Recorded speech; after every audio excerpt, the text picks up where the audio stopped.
देखो इसके बाद जो अगली हमारी जो एंट्री है, जो यहाँ तक अपने एंट्री किया है पार्ट नंबर जो 1 में जो एंट्री की है, इसके बाद जो अगली जो एंट्री हमारी होती है वो होती है बैंक से संबंधित जो संपूर्ण जो रिकॉर्ड होता है, उस बैंक से संबंधित जो रिकॉर्ड होता है उसको अपन किस प्रकार से देख सकते हैं। अभी तक पार्ट नंबर 1 में जो एंट्री की है उन सभी एंट्रियों को बैंक के अंदर किस प्रकार से देख सकते हैं।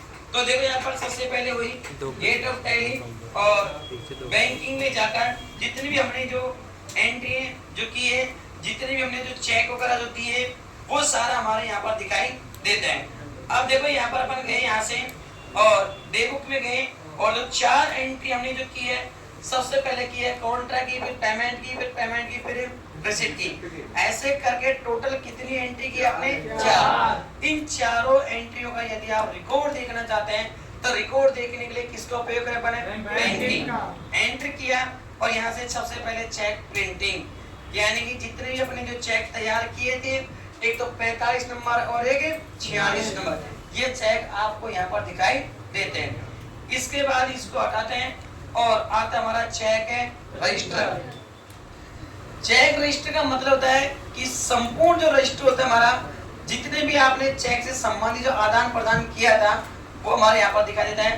तो चेक रजिस्टर पर गई और यहाँ से सबसे पहले आता है पर्टिकुलर्स, और इस पर्टिकुलर्स का मतलब ये होता है कि जितने भी हमने चेक बुक तैयार की है, जो चेक हमारे थे, जिन जिन बैंकों से हमने लेन देन की है चेक की सहायता से, उनको यहाँ पर आपको दिखाई देगी। तो टोटल चेक हमारे कितने थे? 11 में से कितने चेक अपने काम में लिए? 2। तो कितने बच गए हमारे पास में? 9। ऐसे करके यहाँ पर हम देख सकते हैं। अगला जो पॉइंट हमारा वही यही है, अवेलेबल चेक। और इस अवेलेबल चेक का मतलब ये होता है कि टोटल चेक में से जितने चेक काम में ले लिए उसके बाद जो चेक बच चुके हैं उनकी संख्या यहाँ पर दिखाई देती है।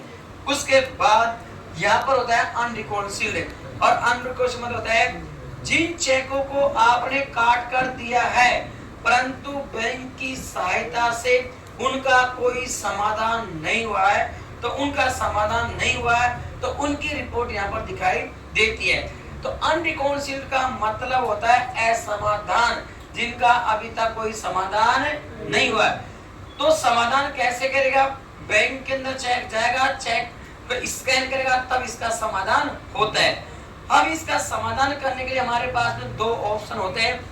शॉर्टकट कमांड होती है इसकी कि या तो आप Alt+R क्लिक करो या यहाँ पर रिकॉन्सिल पर जाकर क्लिक करोगे, ठीक है। तो इस पे जाकर जैसे अपन क्लिक करते हैं हमारे सामने जिस दिन चेक को क्लियर किया जाता है उसकी तिथि यहाँ पर डाली जाती है। तो 1/4/2021 हमने यहाँ पर समाधान किया, एंटर किया। एंटर करने के बाद इस चेक का हमारा समाधान हो जाता है। उसके बाद अगला जो पॉइंट हमारा ब्लैंक चेक, और ब्लैंक का मतलब होता है खाली। यदि किसी पार्टी के ऊपर आपको विश्वास नहीं है और उस पार्टी से आप खाली चेक प्राप्त करते हो, ठीक है, तो उसे अपन क्या कहते हैं? Blank cheque. ब्लैंक चेक करने के लिए सबसे पहले आपको कुछ स्टेप आपको अपनानी पड़ेगी। अपनाने के लिए गेट ऑफ टैली पे जाएंगे, उसके बाद अल्टर पे जाएंगे, वाउचर टाइप पे जाएंगे और सबसे पहले कॉन्ट्रा पे जाकर जीरो ट्रांजैक्शन को क्या करेंगे अपन? यस। तो इस ट्रांजैक्शन को अपन ने क्या किया है? Yes, okay. उसके बाद में फिर अगला आता है पेमेंट। पेमेंट में गए और पेमेंट में जीरो वैल्यू ट्रांजैक्शन को क्या करेंगे? यस। तो इसको भी अपन ने क्या कर दिया? इसको यस। फिर उसके बाद में अगला आता है पॉइंट रिसीप्ट। इसमें भी जाकर इसको क्या करेंगे अपन? यस। तो ऐसे करके सभी फंक्शन को अपन क्या करते हैं? इसको यस। तीनों फंक्शन को अपन यस किया। यस करने के बाद सीधा वापस जाता है अपन बैंकिंग। उसके बाद में चेक रजिस्टर, और यहाँ चेक रजिस्टर ओपन करते हैं, एंटर करते हैं। जिस चेक को ब्लैंक करना है, जो चेक खाली देना है सूची में से, उस चेक को अपन क्या करते हैं? सबसे पहले सिलेक्ट, और सिलेक्ट करके कौन सा बटन दबाते हैं? और स्पेस दबाने के बाद चेक को ब्लैंक करने के लिए एक शॉर्टकट की लिखवाई मैंने, कौन सी लिखवा दी? Alt+S। जैसे Alt+S दबाएंगे सूची हमारे पास में आएगी, cancel cheque, sorry blank cheque, enter करेंगे। जिस पार्टी को खाली चेक दे रहे हो उस पार्टी का नाम लिखा जाता है। तो अपन खाली चेक कितने नंबर का दे रहे हैं, 51, एंटर करके इसको करते हैं सेव। ओके, यहाँ पर इसको चेक किया प्री पे जाकर, तो ये हमारा चेक हमारा आ जाता है। तो जो चेक हमने खाली दिया है उसकी रिपोर्ट देखना चाहते हैं तो यहाँ पर आपको दिखाई देती है। उसके बाद में अगला आता है कैंसिल चेक। किसी भी कारण से हमारा चेक यदि रद्द हो जाता है, कैंसिल्ड हो जाता है, तो उस चेक को कैंसिल करने के लिए, रद्द करने के लिए भी आपको सबसे पहले आपको जाना होगा पर्टिकुलर पे। पर्टिकुलर पे जाने के बाद एंटर पर क्लिक करेंगे। जो चेक आप रद्द करना चाहते हैं, कैंसिल करना चाहते हैं, उसको स्पेस बटन की सहायता से सेलेक्ट करो, अल्ट प्लस एस दबाओ और किसका चुनाव करेंगे, कैंसिल चेक का चुनाव करेंगे, एंटर करेंगे।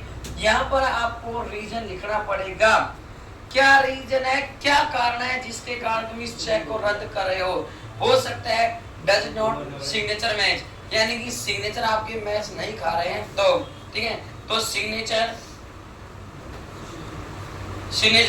डज नॉट मैच, यानी कि सिग्नेचर यदि मैच नहीं खाता है तो भी हमारा चेक कैंसिल माना जाता है। एंटर करके इसको सेव करते हैं तो हमारा जो चेक है वो चेक हमारा खाली हो चुका है। उसके बाद में आउट ऑफ पीरियड, और आउट ऑफ पीरियड का मतलब होता है ऐसा चेक जो 3 महीने की समय अवधि के बाद यदि बाउंस हो जाता है, तो बाउंस होने की एंट्री यहाँ पर आपको दिखाई देती है, जो कि हमारा 3 महीने वाला जो सिस्टम होता है ये हमारा लाइसेंस मोड के अंदर इसकी एंट्री की जाती है। उसके बाद में आता है टोटल चेक, संपूर्ण जो चेकों की जो संख्या होती है वो संपूर्ण चेकों की संख्या यहाँ पर आती है। ठीक है, तो ये हमारा होता है चेक रजिस्टर। ओके।